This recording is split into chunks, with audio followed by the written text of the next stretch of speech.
La Navidad es el misterio del amor de Dios que se hace presente en un niño. Un saludo muy especial para todos. Yo soy Juan Carlos Restrepo, teólogo y evangelizador dedicado tiempo completo a la tarea pastoral. Quiero compartir unos breves minutos de reflexión de cara a la Navidad. Por eso te invito para que hagamos unos segundos de oración, para que pongamos en manos de Dios todo este tiempo tan lindo que el Señor nos permite tener. En el nombre del Padre, del Hijo, del Espíritu Santo. Amén.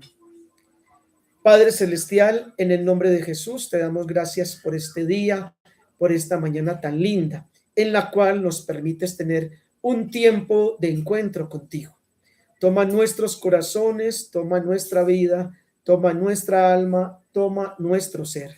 Gracias por tanta bondad, por tanta ternura y misericordia que nos tienes. Aquí estamos, Señor. Queremos tener un día de bendición en Cristo Jesús. Amén. Bien, queridos amigos, quiero con ustedes a partir de este momento tener un tiempo especial de crecimiento espiritual de cara a todo lo que tiene que ver con la Navidad. Y quiero que partamos entonces de esta frase tan linda y tan profunda del Papa San Juan Pablo II, que nos decía que la Navidad es el misterio del amor de Dios que se hace visible en un niño. La Navidad entonces nos invita a vivir como niños. Quiero aclarar algo.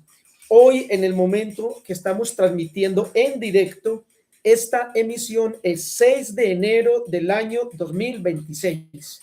La Navidad no se ha terminado. Quiero aclarar esto. Aún estamos en Navidad. El pueblo cristiano católico celebra la Navidad desde el 25 de diciembre hasta el 12 de enero.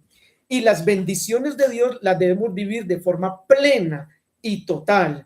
De tal manera que yo voy notando cómo muchas personas piensan que la Navidad se ciñe solamente al calendario comercial de diciembre. Y recuerden que lo hemos dicho en muchas ocasiones dentro de nuestro contexto de evangelización, que una cosa es diciembre y otra es Navidad. Por tanto, la Navidad se vive hasta el 12 de enero. Y si hoy es 6, nos quedan 6 días todavía hermosísimos para que tomemos posesión de todas las bendiciones que Dios tiene para nosotros. Sucede en ocasiones que en el tiempo de Navidad estamos a veces muy ocupados con muchas reuniones sociales, con muchas salidas, con muchos encuentros, hay mucho comercio, hay mucha actividad y se va perdiendo en ocasiones como lo esencial, que es el encuentro con Dios para disfrutar de todo lo que tiene que ver con el nacimiento de Jesús. Entonces yo los invito para que valoremos al máximo estos días que nos quedan aún de Navidad. Estamos en el segundo domingo de Navidad, tiempo hermoso y tiempo profundo. Recuerda, la Navidad no ha terminado, la Navidad no ha concluido. Tenemos que aprender a vivir las bendiciones hasta el final. Sucede algo muy parecido como lo que ocurre con un partido de fútbol. En ocasiones, cuando un equipo está jugando de local y viene otro equipo visitante a enfrentarlo, entonces puede a veces ocurrir que el partido no es muy atractivo, que el partido es monótono, que el equipo local, aunque tiene la tribuna a favor, la tribuna llena con miles de espectadores, el equipo local no juega bien, no hace goles, no gana, no tiene un juego bonito. Y podemos poner como ejemplo que supongamos que el equipo visitante, faltando 5 minutos, le hace gol al equipo local. En ese momento, para el equipo local es muy duro perder sabiendo que está en su propia casa. Para el equipo visitante, ganar de visita es un grande privilegio y honor. Entonces esto hace que el equipo local reaccione y dicen: tenemos 4 minutos, no podemos perder, y ahí sí le ponen toda la intensidad, toda la pasión, toda la energía y empiezan a jugar porque no pueden perder de locales. hacen un gol faltando 2 minutos y el partido se empata, se pone súper bueno, se pone muy emocionante y faltando 1 minuto los jugadores se la juegan toda, o empatan o ganan. Y en esa actitud de jugársela toda, logran hacer faltando 1 minuto el gol, el 2-1, y entonces el estadio se llena de emoción, de alegría, los hinchas saltan y gozan, los jugadores celebran, y a ese gol en el último minuto en el fútbol se le llama el minuto de Dios, el famoso minuto de Dios en el fútbol. Y les quiero hacer esta comparación para decirle que en los días que nos quedan restantes de la Navidad, 6 días, escasos 6 días, aprovechemos, así como hacen los futbolistas con este ejemplo del minuto de Dios, y vivamos al máximo estos días hermosos. Curiosamente, mucha gente por esta época ya desarma la Navidad, guardan pesebre, guardan instalaciones cuando aún sigue la Navidad. Es decir, muchas personas se quedaron en un signo externo. El verdadero cristiano no cierra la puerta en estos momentos a la acción de Dios. Estamos celebrando el nacimiento de Jesús. Es tiempo de adorar. Luego, entonces, comprender el verdadero sentido de la Navidad nos lleva a vivirla plenamente hasta el final para poderla celebrar, para poderla festejar. Hemos dicho entonces que la Navidad es la fiesta más celebrada por todos los hombres, incluso personas de otras religiones celebran Navidad, ateos celebran Navidad, escépticos celebran Navidad, incluso enemigos del cristianismo celebran Navidad. De tal manera entonces que no es época de apagar las luces, no es época todavía de guardar el pesebre, no es época de guardar las instalaciones, es época, por el contrario, de vivir con más fuerza e intensidad esta experiencia tan linda y tan profunda que es la Navidad. Para el cristianismo, entonces, este tiempo es extraordinario, es especial. La palabra extraordinario quiere decir que va más allá de lo ordinario.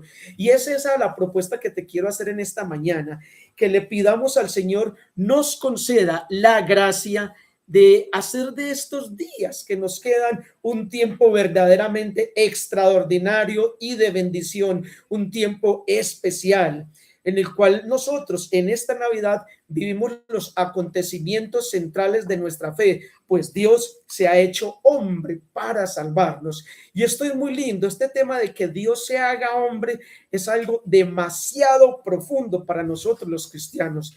Dice el Evangelio según San Juan, capítulo 1, versículo 14, que la palabra se hizo carne y habitó entre nosotros. Cuando se refiere a la palabra, se hace alusión el texto al Hijo de Dios, aquel que estaba con Dios desde el principio de los tiempos, desde toda la eternidad, ha estado con Dios, se hace hombre y habita entre nosotros. Entonces, el Hijo de Dios se revistió de naturaleza humana, sometiéndose voluntariamente a nuestra realidad, a nuestra humanidad. Es decir, el Hijo de Dios, nos dice el capítulo 1 de Mateo y el capítulo 2 de Lucas, que nació de una mujer, se hizo hombre, vino a vivir los procesos naturales nuestros, sintió hambre, dirá Mateo 21:18, tuvo sed, nos dice Juan 19:28 en la cruz, comía constantemente, de hecho, dice Mateo 2 que por allá buscó comida en una higuera cuando la maldijo. También dormía plácidamente cuando tenía la oportunidad. Nos narra Lucas 8:23 que mientras iban atravesando el lago de Galilea, Jesús dormía en la barca. Y es que yo creo que el contexto no podía ser mejor para un buen sueño. El lago de Galilea, ese silencio natural místico inspira, o el sonido natural de las aves, de las aguas, armoniza para tener un tiempo de sueño, de descanso, y creo yo pues que Jesús ahí entró en sueño profundo, reparador, rico, hermoso, nada más bueno que tener un buen descanso en la naturaleza. Jesús también experimentó tentaciones, nos dirá Mateo 4:1-11, como las tentaciones que tú y yo experimentamos. Y recordemos que la tentación en sí no es mala, lo que es malo es cuando yo engendro el pecado. La tentación la podemos rechazar en el nombre de Jesús. La tentación, todos somos tentados a diario. Y yo te puedo preguntar en estos momentos, ¿cuál es tu tentación? ¿Qué te está tentando en estos momentos? Todos somos tentados. Por eso debemos estar atentos y vigilantes. De ahí la importancia de la oración privada, de ahí la importancia de la vida sacramental, las prácticas de piedad, la lectura orante de la Sagrada Escritura, porque lo que alimento, eso crece. Entonces, si todos los días somos tentados de diferentes y múltiples maneras, todos los días yo debo de alimentarme de Dios, porque si no me alimento de Dios, crece la tentación y ahí sí abrazo y engendro el pecado, que es el que sí es malo y me hace mucho daño, puesto que me roba la comunión con Dios, me priva de la amistad con Dios, me roba la gracia, me roba la paz. Luego entonces, si estás siendo tentado en este momento, yo te animo a que busques a Dios, a que ores, a que pidas ayuda, a que clames al Dios Todopoderoso, que Él te ayudará para que la tentación entonces no te devore, porque repito, lo que alimentes, eso crece. La tentación parte por el pensamiento, se van generando después sentimientos y después se generan acciones, actos concretos pecaminosos. Pidámosle al Señor nos conceda la gracia de no ser dominados por la tentación. Pidámosle al niño Jesús en este tiempo hermoso de adoración a Jesús de Nazaret. Pidámosle, niño Jesús, ayúdame por favor, dame la fuerza para que esta naturaleza humana mía no sucumba ante la tentación. Como decía el apóstol San Pablo hermosamente, cuando yo soy débil me hago fuerte en Cristo Jesús. Es decir, por eso lo decía en Filipenses 4:13, todo lo puedo en Cristo que me fortalece. Pablo fue un especialista en enseñarnos cómo en la debilidad humana puede surgir, puede emerger el poder de Dios. ¿Y cómo ocurre esto? Cuando tú y yo nos sentimos débiles, tentados, debemos refugiarnos, resguardarnos, buscar a Dios con mayor intensidad y decirle con toda sinceridad, Señor, mira, esta es mi tentación, esta es mi debilidad, esta situación me atrae, esta situación me seduce, esta situación se quiere arraigar, afincar en mi corazón. Ayúdame, Señor, con esta inclinación mala que hay en mi ser, en mi corazón. Dame la gracia, Señor. Yo no soy capaz, dígale al Señor así en oración, Señor, yo soy débil, pero tú eres fuerte, yo soy pequeño, pero tú eres grande, yo soy pecador, pero tú eres santo, ayúdame. Y entonces ahí es donde experimentamos que no es la fuerza humana, sino la gracia de Dios en mí. Cuando Pablo hizo este ejercicio espiritual de pedir con todo el corazón la ayuda de Dios en medio de su debilidad, ahí fue donde experimentó el poder de Dios en su fragilidad. Jesús entonces se humanizó igual que nosotros, por eso se hizo hombre para solidarizarse con nosotros. Y al igual que otros seres humanos, que cualquier ser humano, Jesús también sudó, sintió cansancio. Dice Lucas 22:43 que sudaba unas goteras como de sangre en medio de esa angustia tan fuerte de Getsemaní. Jesús sangró, dice Juan 19:34, sangró cuando le enterraron la lanza en la cruz. Entonces, desde su condición humana, Jesús vivió momentos como los que tú y yo vivimos. Tuvo momentos de enojo, tuvo sus rabias, o alguien decía sus rabias santas. Entonces, recordemos cuando expulsó a los vendedores del templo, cuando hablaba con fuerza a los fariseos, les decía raza de víboras, fariseos hipócritas, sepulcros blanqueados. Ahí no estaba hablando con ternura. Jesús enfrentó entonces muchas situaciones cuando reprendió a Pedro y le dijo, apártate de mí, porque tú no piensas como Dios, sino como hombre. Jesús lloró cuando fue aquel acontecimiento de la muerte de Lázaro. Jesús lloró por Jerusalén cuando dijo, Jerusalén, Jerusalén, que apedreas y matas los mensajeros y profetas que Dios te envía. ¿Cuántas veces yo te he querido reunir como una gallina reúne a los polluelos, pero tú no has querido? Llegará el momento en que no quedará sobre ti piedra sobre piedra. Miren qué cosa tan linda. Yo todos los días, hace varios años, en mi oración privada, oro mucho esta cita bíblica. Recuerdo cuando Jesús, y me hago la escena en mi mente de ver a Jesús llorando como de impotencia, un Jesús que es curioso decirlo, pero es un Jesús como impotente, es como Dios en Jesús diciendo, ¿Cuántas veces les he hablado? Mire, les di un planeta hermoso, les di la vida, les envié a Abraham, les envié a Isaac, a Jacob, a los patriarcas, a Moisés para que los liberara, a los profetas. ¿Cuántas veces les he hablado? Jerusalén, Jerusalén, que apedreas y matas los mensajeros y profetas que yo te envío. Como quien dice, les he hablado por siglos y ustedes apedrean mis mensajes, los rechazan, no los obedecen, hacen caso omiso de lo que yo les digo. Entonces, ese momento yo lo medito en mi oración diaria y me quedo pensando, Dios, ayúdame para que yo hoy te escuche, para que yo hoy te obedezca, para que no ignore lo que me estás diciendo, lo que me estás hablando, porque Dios habla al corazón, a la conciencia, Dios habla a través de la palabra de Dios, a través de un predicador, a través de un sacerdote, Dios habla a través de un ser querido, de un amigo, Dios habla a través de la naturaleza, Dios habla de muchas maneras, de muchos modos, dice Hebreos 1:1, dice, de muchos modos y de muchas maneras habló Dios en la antigüedad, pero ahora nos habla a través de su Hijo amado Jesucristo. Entonces Dios no se calla. Entonces Dios, Jesús, Hijo de Dios, se hace hombre para venir a hablarnos, y en esa humanización experimentó estados emocionales como los que tú vives y yo vivo en la cotidianidad, como los que vivimos todos. Entonces lloró, sintió ternura por los niños, por los leprosos, por las prostitutas, por el ladrón al lado de la cruz con él. Sintió un pesar profundo en su corazón por su madre cuando la vio allá y experimentó el dolor que ella estaba experimentando. Quienes somos padres, cuando nuestros niños se nos enferman, cuando tienen que tener alguna intervención quirúrgica o alguna hospitalización, sentimos un grande dolor en el corazón, preocupación, angustia, queremos que salgan adelante de esa situación de quebranto de salud, tememos que les pase algo. Cuando uno es padre o madre, desarrolla un amor tan grande, tan inmenso por sus hijos, que no quiere que nada les pase.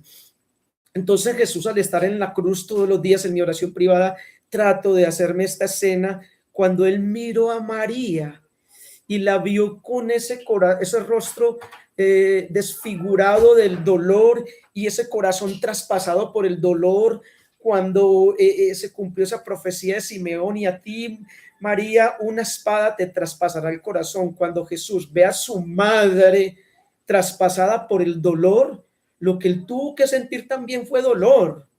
Es más, algún santo dice que en ese momento Jesús asumió el dolor de su madre y lo que estaba sintiendo ella, María, que tuvo a Jesús en sus brazos, que lo tuvo en su vientre, que lo dio a luz, que lo alimentó, que le enseñó a caminar, lo bañó, lo vistió, lo mimó, lo recostó en su pecho, lo enterneció. Es que quienes somos padres, el amor que desarrollamos por nuestros hijos es una cosa impresionante, y agradecemos a Dios por este don tan lindo de la paternidad o la maternidad.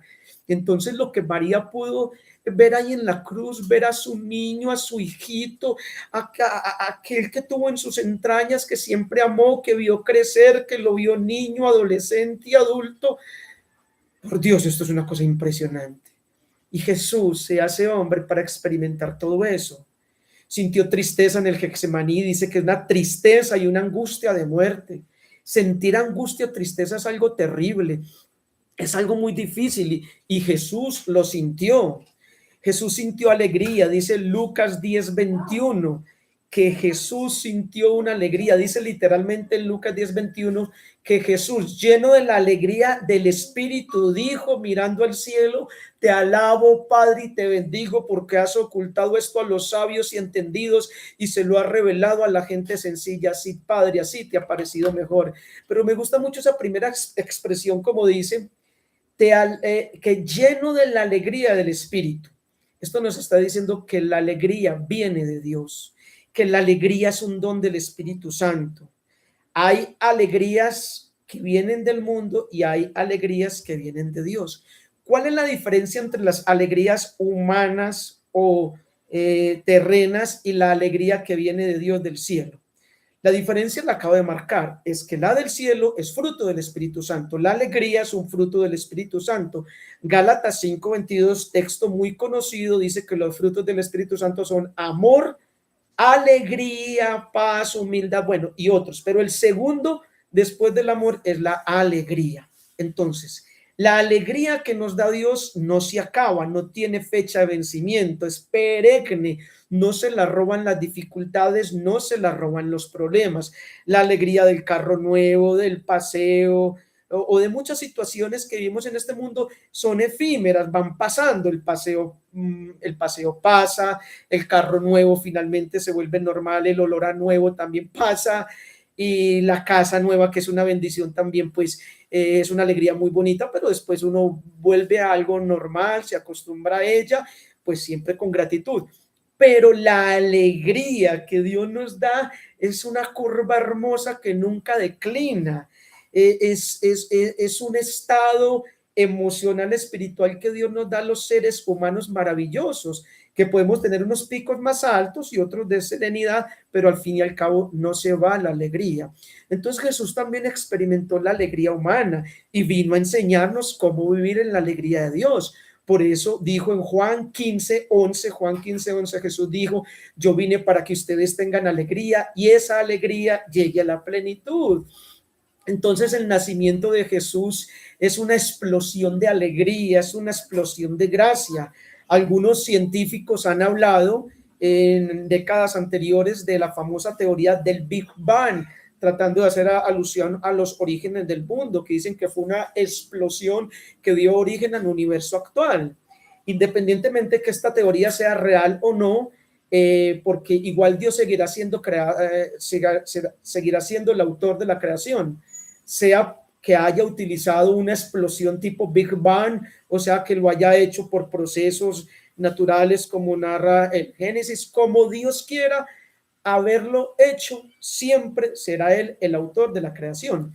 Pero entonces los autores científicos dicen que puede haber ocurrido una explosión y entonces podemos tomar ese dato como manera de comparación con el nacimiento de Jesús. Con el nacimiento de Jesús comenzó la plenitud de los tiempos. De esto hablaremos más adelante, por eso sigue conectado a estos directos que realizaré durante unos días. O durante muchos días seguiremos trabajando a través de estas plataformas. Entonces, lo que quiero decir es que el nacimiento de Jesús es una explosión de gracia, es un Big Bang, una explosión de amor, es el origen de una nueva creación, es una nueva posibilidad para nosotros los seres humanos, porque con Dios hombre nosotros podemos aprender a través de Jesús de Nazaret, de su vida, de su testimonio, de sus palabras y el testimonio aún desde bebecito que nos da, porque es Dios que se hace hombre, podemos aprender a vivir, podemos encontrar la alegría plena, la plenitud, podemos en Jesús tener todo lo que necesitamos para encontrar sentido y significado de la existencia. Por eso me parece un sinsentido que mucha gente diga que se acabó la Navidad el 6 de enero, porque no se ha acabado, aún estamos en Navidad, estamos en la Navidad ya florecida, en la Navidad plena, en la madurez de la Navidad en estos últimos días. Por eso la Navidad es la fiesta del amor y seguimos en Navidad y debe celebrarse, expresarse con toda la fuerza, con toda la intensidad. La Navidad no se ha terminado, sigue en pleno vigor, en plena vigencia en estos momentos. Por eso celebramos durante estos días el nacimiento de Jesús, independientemente de la precisión o exactitud de o de la fecha exacta en que nació. Nosotros nos ponemos de acuerdo en el pueblo cristiano católico para celebrar este acontecimiento tan grande. El regalo más grande que Dios Padre nos ha dado, indudablemente, es Jesús de Nazaret, porque teniendo a Jesús todo lo tenemos y no teniendo a Jesús nada tenemos. Jesús es nuestra mayor riqueza, Jesús es nuestro mayor tesoro. Hablemos entonces del origen de la Navidad. El punto de partida más exacto de la Navidad comienza con la decisión de el mismo Hijo eterno de Dios de hacerse hombre, de nacer en el mundo de los hombres. Ahí comenzó la Navidad, cuando Él tomó la decisión de venir a estar con nosotros. Hay una cita bíblica que hace varias décadas ya. La leí, yo diría que cuando la leí por primera vez, más o menos año 1998, 99, cuando la leí me impresionó mucho. Es un himno cristológico maravilloso del apóstol San Pablo, Filipenses 2, 6 y siguientes. Dice hermosamente allí San Pablo en este himno cristológico, que es de los textos más maravillosos del Nuevo Testamento. Dice que Jesús, aunque existía con la naturaleza de Dios, no se aferró a su condición de Dios, sino que tomó forma de siervo, se hizo semejante a los hombres, y estando en esta condición de hombre se humilló a sí mismo hasta la muerte y muerte de cruz. Por eso Dios lo exaltó y le dio el más alto honor y el nombre sobre todo nombre. A él sea la gloria por siempre, por los siglos de los siglos. Meditar este texto bíblico entonces nos lleva a considerar muchas cosas muy profundas. ¿Qué podemos entonces analizar? En primera instancia, el acto gigante de renuncia que realiza Jesús, pues bajarse de Dios a hombre ya es mucho. Es un acto de renuncia impresionante. Nosotros como hombres limitados a veces no alcanzamos con nuestras mentes a comprender la grandeza de esta renuncia, pero lo que sí alcanzamos a comprender son las renuncias que el mismo Jesús nos pide cada día. Ahora bien, entonces, si en la Navidad nos lleva a meditar sobre la renuncia de Jesús, entonces, y no la podemos comprender, pidámosle al Espíritu Santo que nos ayude a mirar, a examinar a qué cosas tenemos que renunciar. Algún santo decía que la renuncia es un proceso doloroso, pero necesario si queremos seguir a Jesús. Repito, la renuncia es un proceso doloroso, pero necesario si queremos seguir a Jesús. El mismo Jesús lo dijo en un texto bíblico: todo aquel que quiera seguirme, niéguese a sí mismo, tome su propia cruz y venga conmigo. Entonces, seguir a Jesús, desde las mismas palabras de él, implica renuncias. Y lo primero a lo que tenemos que renunciar, de acuerdo a la teología paulina, Pablo es un maestro, este hombre que fue un fanático religioso del movimiento fariseo neotestamentario. Este hombre sí que es ejemplo de renuncias, porque después de ser ultra radical, ultra conservador, fue capaz de tumbar todos estos esquemas mentales y estructuras que tenía dentro de su ser religiosas tan arraigadas, tan afincadas, tan adheridas. Cuando conoce a Jesús, es capaz de renunciar a todo eso. Pero entonces todo parte primero de renunciar a nuestra manera de pensar, y Pablo lo dirá claramente y lo esposaremos enseguida en varias citas bíblicas. Lo primero entonces es irnos a Isaías 55:8. Este texto de Isaías 55:8 tengo por confesarles que lo vengo orando hace más o menos 3 años, todos los días en mi oración privada, en la madrugada, evoco Isaías 55:8 y lo utilizo mucho en los mensajes y las predicaciones constantemente. Dice Isaías 55:8. El Señor dice allí: mis pensamientos no son vuestros pensamientos, ni mis caminos son vuestros caminos. Entonces, aquí esta cita bíblica lo que nos invita, si queremos renunciar al estilo de Jesús en la Navidad, entonces, al hacerse hombre, renunció a su condición de Dios la primera Navidad. Entonces, renunciar a nuestra manera de pensar. Tenemos que pedirle a Dios que nos ayude a reeducar nuestra mente, a aprender a desaprender muchos esquemas mentales que tenemos, porque no podemos dejar que nuestra mente sea un concierto de grillos, de voces, de dispersión mental en términos psicológicos. Esto es un fenómeno que se explica de la psicología, como muchos hombres y mujeres sufren o hemos sufrido de dispersión mental, una cantidad de pensamientos distorsionados, alterados, desordenados.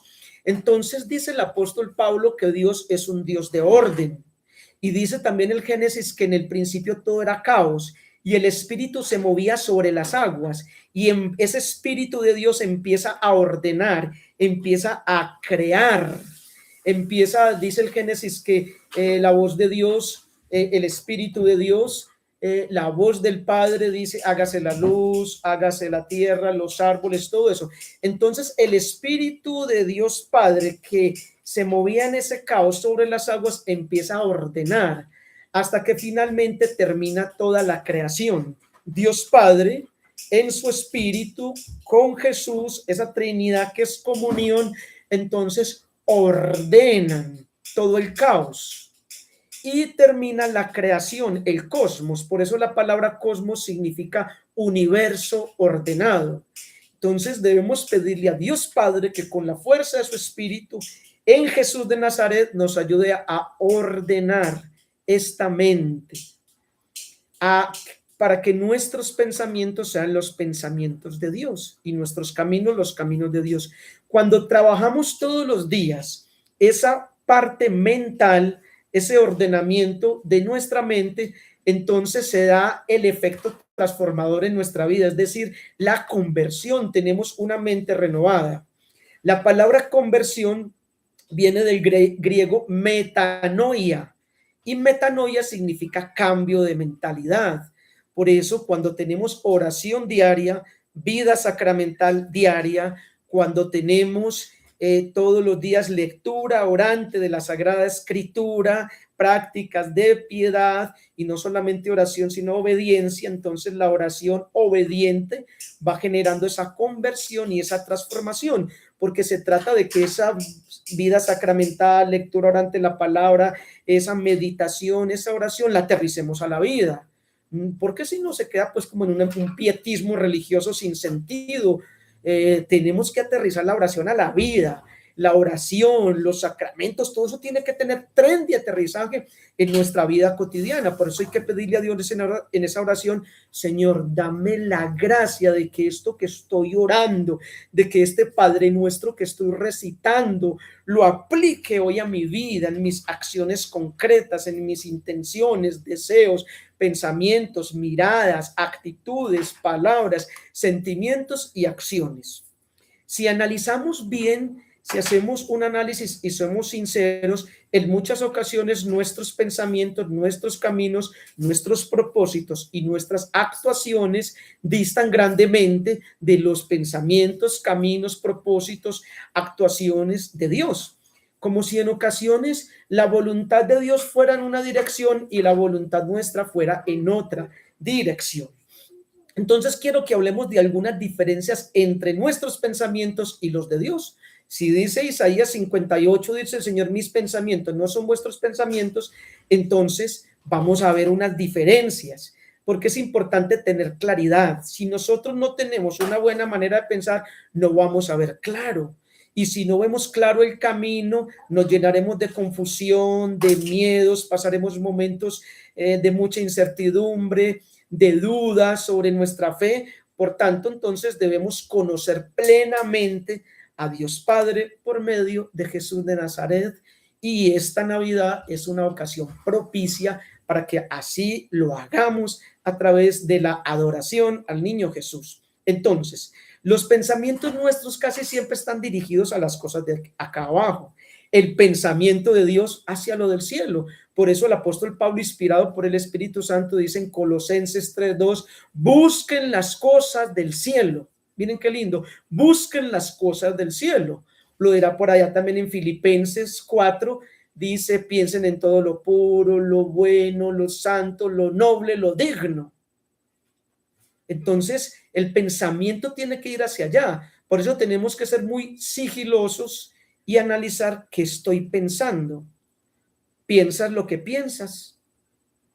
Piensa lo que piensas. Debemos pensar lo que estamos pensando. De hecho, Jesús también lo dijo en Juan 6:33, busquen primero el reino de Dios y su justicia, y todo lo demás se dará por añadidura. Los pensamientos nuestros generan en muchas ocasiones culpa, cargos de conciencia.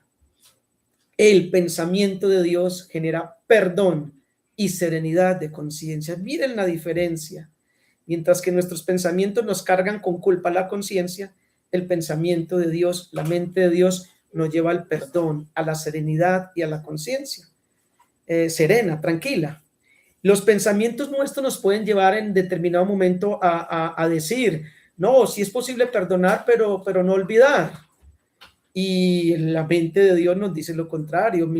Miqueas 7:19 dice que el Señor coge nuestros pecados, los sepulta en el fondo del mar y no se vuelve a acordar de ellos. Miren qué cosa tan linda. Es el Dios que no se vuelve a acordar de nuestros pecados, como el Dios como que sufre de mala memoria. Ahora bien, aquí hay que aclarar esto. El tema del perdón, muchas veces personas dicen yo perdono pero no olvido. Y bueno, esta frase tiene razón porque es que perdonar no es olvidar. Para olvidar necesitaríamos tener una enfermedad que se llama amnesia, que es pérdida parcial de la memoria o pérdida total de la memoria. Entonces, perdonar no es olvidar. Perdonar simplemente es recordar sin dolor, es recordar sin sentimientos negativos. Como diría alguien, perdonar es recordar el verano sin sentir calor o el invierno sin sentir frío. Entonces, Dios perdona, sepulta cuando dice Malaquías 7:19, que Dios perdona nuestros pecados, los sepulta en el fondo del mar y no se vuelve a acordar de ellos, quiere decir que Dios no nos pasa factura si tenemos un arrepentimiento y una conversión auténtica. Y alguien alguna vez se nos decía en algún lugar, no, que es que Dios perdona, pero las consecuencias sí vienen. Pero mira, es verdad, Dios perdona, pero las consecuencias del pecado pueden venir. Pero aún esas mismas consecuencias del pecado, si las ponemos en las manos de Dios, Dios es experto en sacar de la maldad cosas buenas, de lo malo cosas buenas, porque donde abunda el mal sobreabunda la gracia de Dios. Entonces, aún esas consecuencias que aparentemente no pueden ser buenas, Dios las puede transformar para nosotros en grandes, grandísimas bendiciones. Entonces, en ese sentido, tendremos que seguir analizando. Nuestros pensamientos a veces nos llevan como a la reflexión de que ya estamos, que no tenemos que estar atados a ningún mandamiento, que lo importante es el amor y punto, que para qué tantas normas, leyes, que la Biblia, que la iglesia, y eso puede pensar la mente humana. Pero miren lo que piensa la mente de Dios. Miren lo que dijo Jesús. Jesús dijo, si me aman, guardan mis mandamientos. Juan 14:15. Lo dijo Jesús. Si me aman, guardan mis mandamientos. Y en Juan 15:10 Jesús dijo, si ustedes me aman, guardan mis mandamientos. Y le suma una frase, y permanecen en mi amor. Qué lindo. Entonces, alguien podrá decir o pensar en racionalidad humana instintiva. No, es que esos mandatos, porque imponen tantas cosas, que esos mandamientos, que esos... No, no, es que los mandamientos no son normas coercitivas que Dios nos quiere imponer a la mala, no. Los mandamientos o mandatos de Dios son principios de libertad, son principios de felicidad, son principios que Él nos da para vivir a plenitud, en la plenitud de Dios. El pensamiento humano, el raciocinio humano nos puede llegar a decir, como ha surgido muchas personas en determinados momentos han dicho, es que Jesús no fundó ninguna iglesia, basta con creer en él sin pertenecer a la iglesia y punto. Eso dice la mente humana. Pero si miramos la mente de Dios, el pensamiento de Jesús, Jesús es Dios, Jesús dijo en Mateo 16:18, tú eres Pedro, sobre esta roca edificaré mi iglesia y las puertas del infierno no prevalecerán sobre ti. Miren qué cosa más linda. Jesús lo dijo. Tú eres Pedro, sobre ti edificaré mi iglesia. Jesús instituyó la iglesia y las puertas del infierno no prevalecerán sobre ella por más ataques que sufra la misma iglesia, incluso por nosotros los miembros desde dentro. Nunca prevalecerá, nunca perecerá la iglesia porque es la institución de Jesús. Entonces yo no puedo decir, creo en Cristo sí, pero en la iglesia no. Cristo sí, iglesia no, no. Es que quien ama a Cristo ama a su iglesia, porque la iglesia es la institución creada por Jesús, por la cual Él dio la vida, por la cual se entregó, por la cual se hizo hombre. La institución que Jesús creó se llama iglesia. Entonces no son separables esas dos realidades. Cristo está en la iglesia está en Cristo, son dos realidades que no se separan. Cristo fundó la iglesia y está en la iglesia. La iglesia es fundada por Cristo y está en Cristo, entonces es una realidad indisoluble. Los pensamientos humanos nos pueden llevar a creer, no, es que Dios no me ama, si me ama, ¿por qué ha permitido esta situación? Y muchas personas en épocas de Navidad evocan nostalgias, tristezas y situaciones dolorosas. Eso puede el pensamiento humano, pero el pensamiento de Dios, miren lo que nos dice el apóstol Juan en su Evangelio, capítulo 3, versículo 16, Juan 3, 16, dice el apóstol, porque tanto amó Dios al mundo que entregó a su Hijo único para que todo el que cree en él no perezca, mas tenga vida eterna. Qué cosa tan linda. Entonces, el acto de amor más grande de Dios Padre fue que nos regaló a su Hijo amado Jesucristo. El acto más grande de Jesús por nosotros, del Hijo de Dios, fue haber venido acá y nacer en un pesebre. Por eso, ¿cómo ser indiferentes en este tiempo de Navidad? ¿Cómo dejarnos distraer o dispersar? Este tiempo es hermosísimo. ¿Cómo decir que la Navidad se acabó el 6 de enero? No, no se ha acabado. Sigue la Navidad, seguimos celebrando, seguimos en comunión de voluntades con Dios, agradeciéndole por habernos mandado a su Hijo, porque lo mandó en forma humana, como bebecito, respetando los procesos humanos naturales, se hizo como nosotros, se puso la ropa nuestra, el dolor nuestro, la sensibilidad nuestra, para demostrarnos que con la guía del Espíritu Santo y la obediencia a Dios Padre, sí podemos ser felices, vivir la plenitud de Dios, alcanzar el cielo que se comienza a vivir aquí y ahora y se planifica al partir de este mundo. Entonces, los pensamientos nuestros nos pueden llevar a decir, no, ya no puedo más con esta situación, no soporto más, me daré por vencido. Pero el pensamiento de Dios, del Espíritu Santo, miren cómo inspira el apóstol San Pablo en 2 Corintios 12:9, dice el Señor a Pablo, mi gracia te basta, porque mi poder se manifiesta en tu debilidad. Miren qué cosa tan linda. Mientras que la mente humana se da por vencida, Dios le inspira en la mente a Pablo, le dice, mi gracia te basta. Esto es, si estás pasando en estos momentos por situaciones de prueba, de dificultad, de angustia, de tribulación, llénate de la gracia de Dios. Pídele a Dios su gracia, dile, Señor, dame tu gracia, necesito tu gracia. Y dice el texto, la gracia de Dios te basta. O sea que este corazón, si se llena de la gracia de Dios, es suficiente para superar cualquier situación, por difícil, por terrible que sea.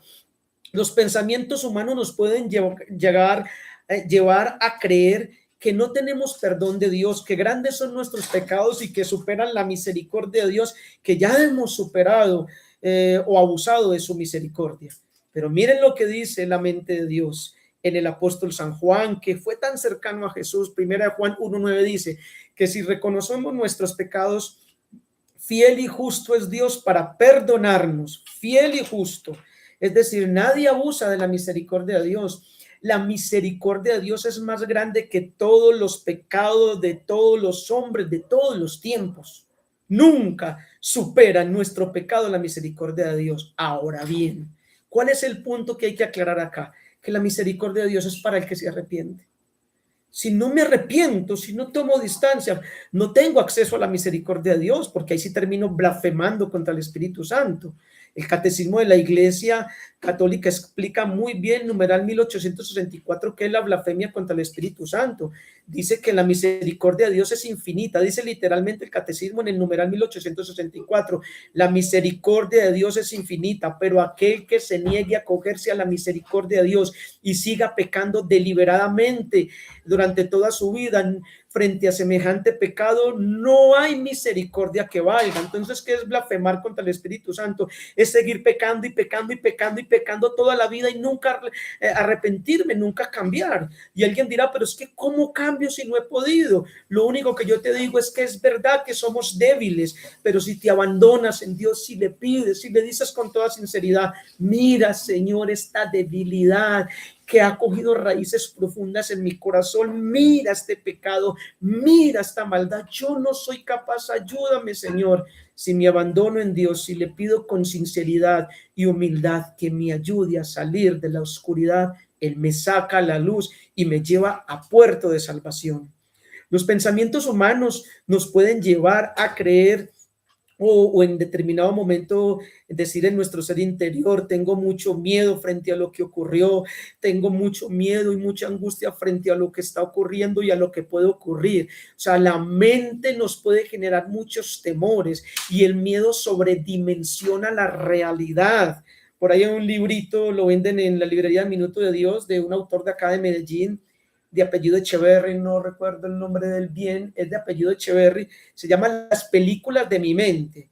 Y es un libro que recomiendo porque él narra ahí plenamente cómo los temores sobredimensionan la realidad. Datos de la ciencia nos dirán que el 91% de las cosas que tememos no ocurren. Es más, el miedo hace ver las cosas tan grandes como un gigante de humo, que el miedo se vence enfrentándolo.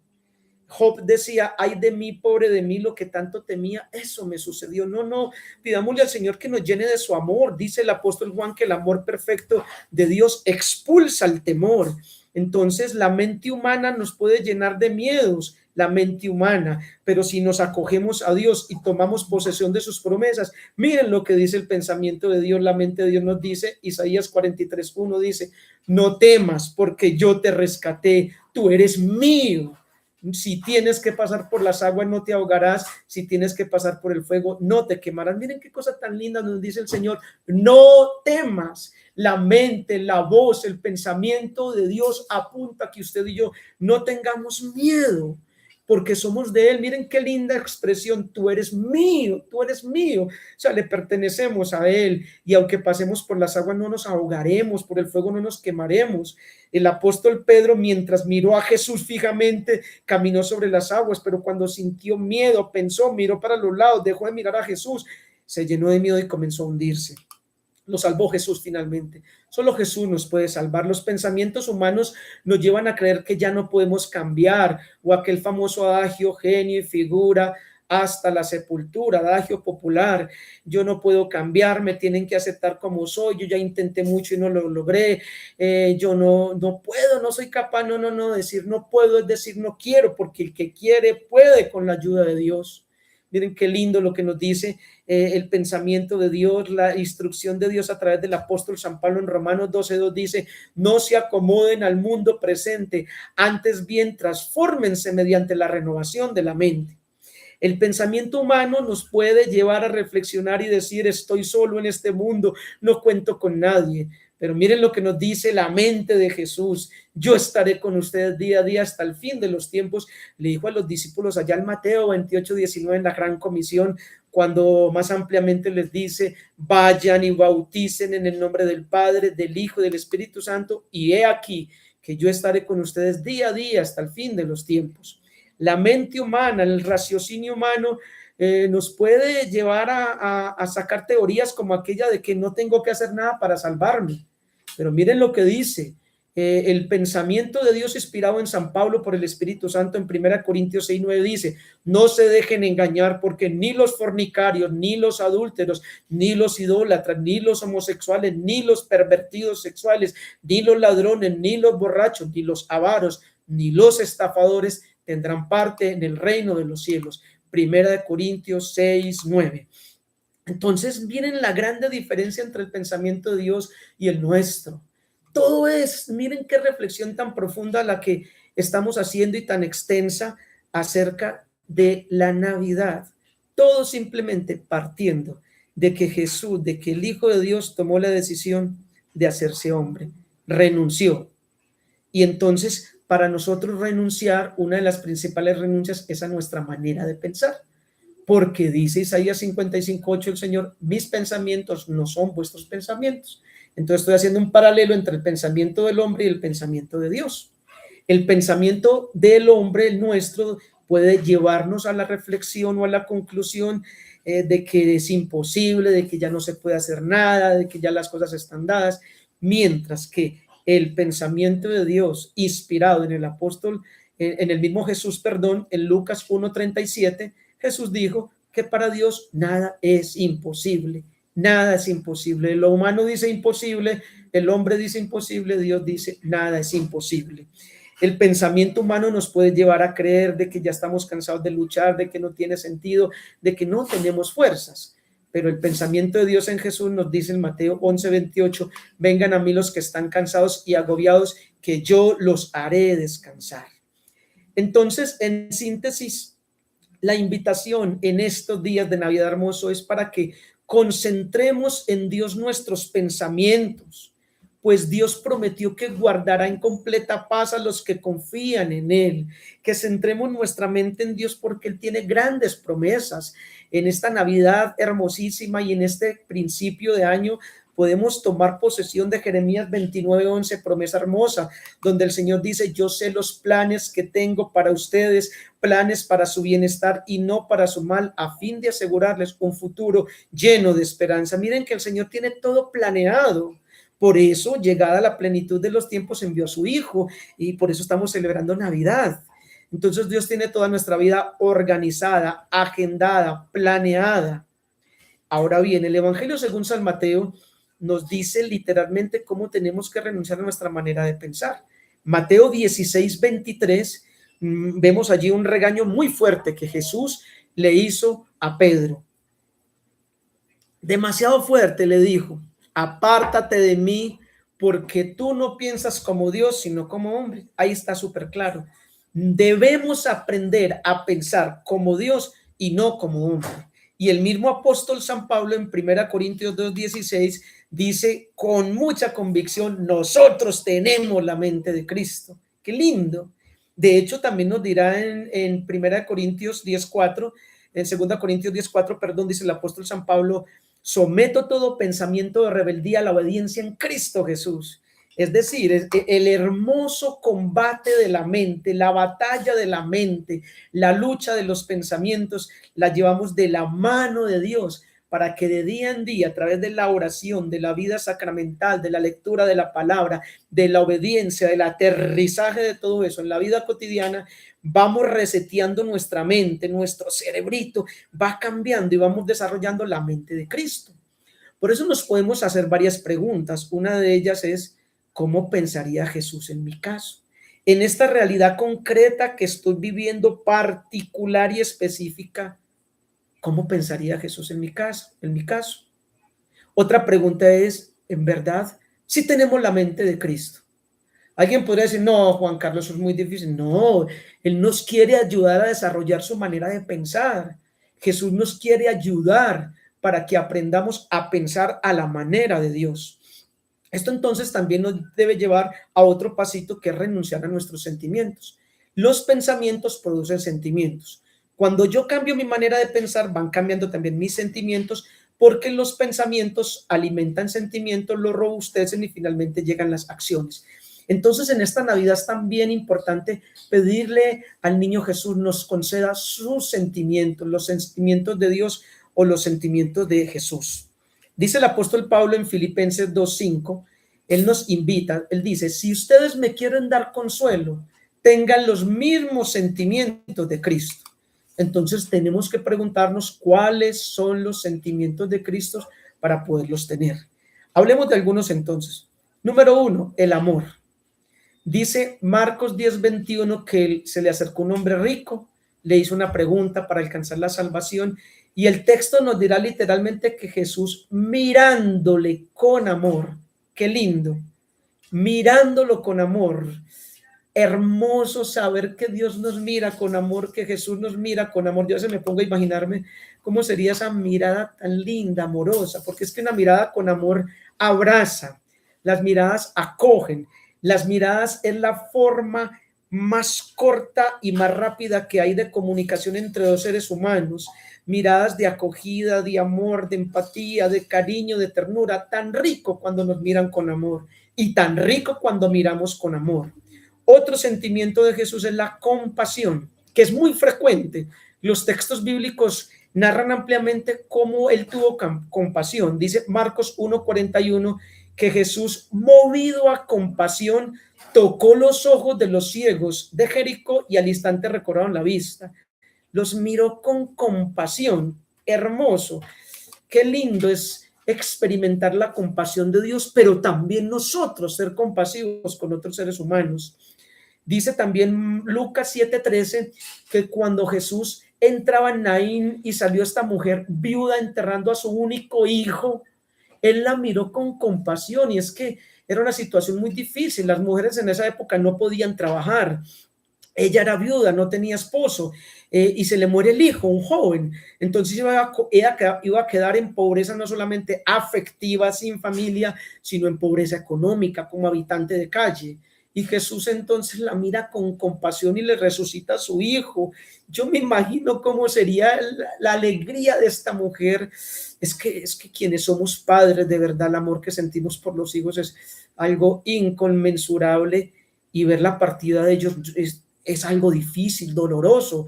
Entonces es de los duelos más difíciles que, según la tanatología, ciencia que se encarga de estudiar todos estos procesos de duelos, se dice que es de los más difíciles que hay. Entonces Jesús la miró con compasión.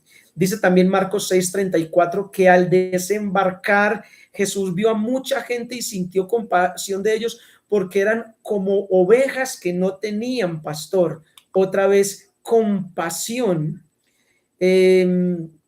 Dice también Mateo 14:14 que Jesús saliendo vio una multitud y tuvo compasión de ellos y sanó a los que estaban enfermos. Qué lindo. El Dios que cura enfermedades y dolencias, las enfermedades del alma, que son las peores y son las que enferman el cuerpo también, y las dolencias del cuerpo, sintió compasión y sanaba a todas esas multitudes que le llevaban. Qué lindo este tema de la compasión. Por eso tenemos que decir entonces que la compasión en el sentido cristiano es participar del sufrimiento del otro con un amor que nos mueve a la misericordia y a la acción, siguiendo el mismo corazón de Cristo. Repito, ¿qué es la compasión en el sentido cristiano? Es participar del sufrimiento del otro con un amor que nos mueve a la misericordia y a la acción, imitando a Cristo. No solo es sentir, digamos, lástima, no, es dejarse tocar por el dolor ajeno y cargarlo en el corazón y responder con amor concreto. En una palabra, no ser indiferentes. No ser indiferentes. No ser indiferentes es no caer en el egoísmo. En la Eucaristía de hoy, 6 de enero del 2026, el Evangelio es el de la multiplicación de los panes y de los peces. El sacerdote nos decía hermosamente cómo esta multiplicación es muy linda y es un llamado a no ser egoístas, a no ser indiferentes. Jesús no dejó que estas multitudes se fueran con hambre. Y a mí me llamó mucho la atención la parte donde dice que los discípulos le argumentan a Jesús que no hay comida para tanta gente, que los despachen, y Jesús les dice, no, denles ustedes de comer. Y ellos, pero ¿de dónde sacamos comida para tantos? Jesús les pregunta, ¿cuántos panes tienen y cuántos peces? Ellos dicen, tenemos 5 panes y 2 peces. Y Jesús los pone a compartir esos 5 panes y 2 peces. O sea, la enseñanza es muy profunda. Como quien dice, es que lo poquito que ustedes tienen, compartan, lo que yo veré cómo lo multiplico. Yo hago el milagro. Es un llamado a salir del egoísmo, de la indiferencia, a ser solidarios, generosos, a compartir, a dar amor, a compartir el amor de Dios, como sea que Dios nos pida que lo compartamos. Hay muchas maneras de compartir. Otro sentimiento de Jesús es la alegría. Entonces evocamos ahorita a Lucas 10:21, que también tiene su paralelo el Mateo 11:25 al 30, donde Jesús dice, elevando la mirada al cielo, lleno de la alegría del Espíritu Santo, te alabo, Padre, y te bendigo porque has ocultado esto a los sabios entendidos y se lo has revelado a los que son como niños, a la gente pequeña. Miren, a los que son como niños. Me decía mi directora espiritual en esta Navidad, a principios de Navidad me decía, Juan, Navidad es ser como niños. Ser como niños, y aquí lo dice el texto. En Lucas 10:21 dice que Dios se revela a los que son como niños, que se llenó de la alegría del Espíritu y se revela a los que son como niños. Entonces Navidad es el tiempo de volver a la alegría auténtica, a la alegría esencial, a la alegría verdadera, que es la que nos da Dios. Y es ser como niños, humildes, pequeños, nobles, puros, limpios, dóciles, que nos dejamos guiar. Ahora bien, estas renuncias entonces en el mundo o en el contexto posmoderno son muy importantes. Es también el tema de la apariencia, otro elemento muy profundo. Como dice el Eclesiastés, vanidad de vanidades, todo es vanidad. Este tiempo, si el Hijo de Dios renunció a su condición para hacerse hombre, Entonces la renuncia también es importante en el aspecto de la apariencia, y quiero hacer énfasis en esto, porque el cristianismo, Jesús nos llama a, más que a aparecer, a ser, más que a buscar reconocimientos humanos, es buscar aprobaciones divinas.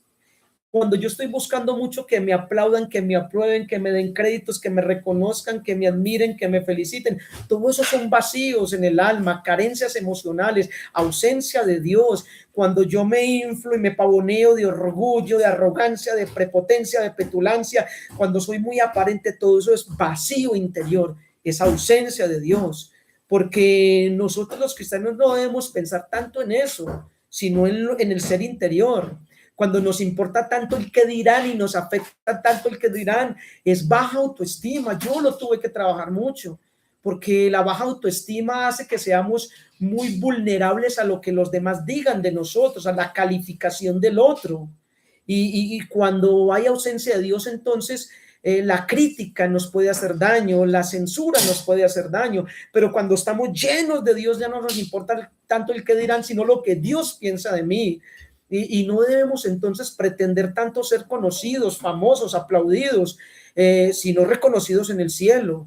Hay gente muy famosa en la tierra, pero desconocida en el cielo. Incluso evangelizadores famosísimos en redes sociales, llenan coliseos, estadios, muy famosos en la tierra y aplaudidos en la tierra, pero desconocidos en el cielo. Y con esto no estoy diciendo que sea malo evangelizar a través de redes, lo estoy haciendo en estos momentos, y a cuanta más gente lleguemos, maravilloso, pero que la intención no sea buscar fama o reconocimiento. Los evangelizadores, los cristianos no somos artistas, somos simplemente discípulos, como dice el texto bíblico, somos siervos inútiles que tenemos que hacer lo que tenemos que hacer y punto. Luego entonces no estamos llamados a aparentar ni a demostrar, solo a vivir con autenticidad, y la autenticidad es la pureza del corazón. Luego entonces no caer en actitudes fingidas, postizas. No debemos tratar de impresionar sobredimensionando la realidad, exagerando las situaciones a los demás. Pues los demás, por más que tratemos de exagerar, impresionar, demostrar, por ahí hay un libro que dice, ¿y demostrar qué? ¿Demostrar qué? Por más que tratemos de demostrarle a los demás lo que no es, los demás finalmente se dan cuenta de que estamos sobredimensionando las cosas, porque los demás ven lo que somos, no lo que tratamos de mostrar. Entonces, aparentar ser algo para quedar bien son formas pocos honestas de relacionarnos en la sociedad. La imperiosa necesidad imperiosa de ser aceptados, amados y sentir que somos importantes para los demás no es más que una manifestación de inseguridad, de vacío interior, de baja autoestima, de ausencia de Dios. Cuando tratamos de mostrar tanto, ocultando el verdadero ser, maquillando una cantidad de realidades, vamos por el camino que no nos enseña Jesús desde la Navidad. En términos generales, entonces, la Navidad y ese anonadamiento de Jesús, ese Hijo de Dios que se baja del cielo a hacerse hombre en Jesús, se hace hombre en Jesús, entonces nos invita a renunciar a nosotros mismos, así como Él renunció. Y Jesús lo dijo en Mateo 16:24, si alguno quiere venir en pos de mí, niéguese a sí mismo, tome su cruz y sígame.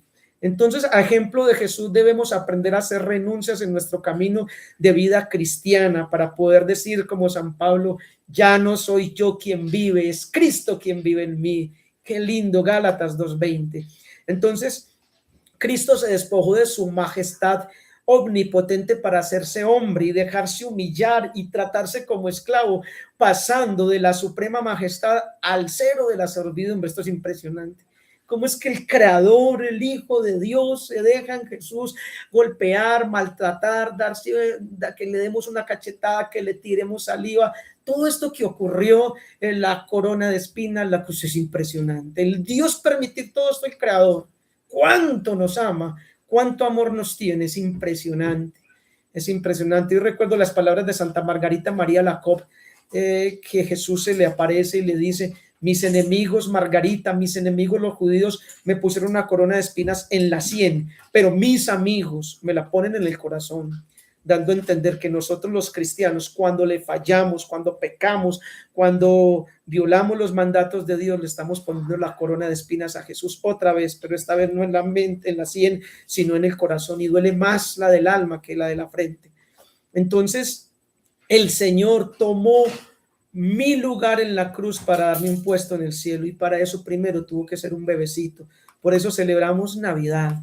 Pidámosle al Señor que nos conceda la gracia de renunciar, que como Él no se aferró a su condición, nosotros también entonces hagamos lo mismo. Él no se aferró a su condición, se anonadó, se hizo hombre, se hizo humilde, tierno, bebé, amoroso, comprensivo, hermoso, con tal de ayudarnos a nosotros, de servirnos, porque Él dijo que no venía a ser servido, sino a servir.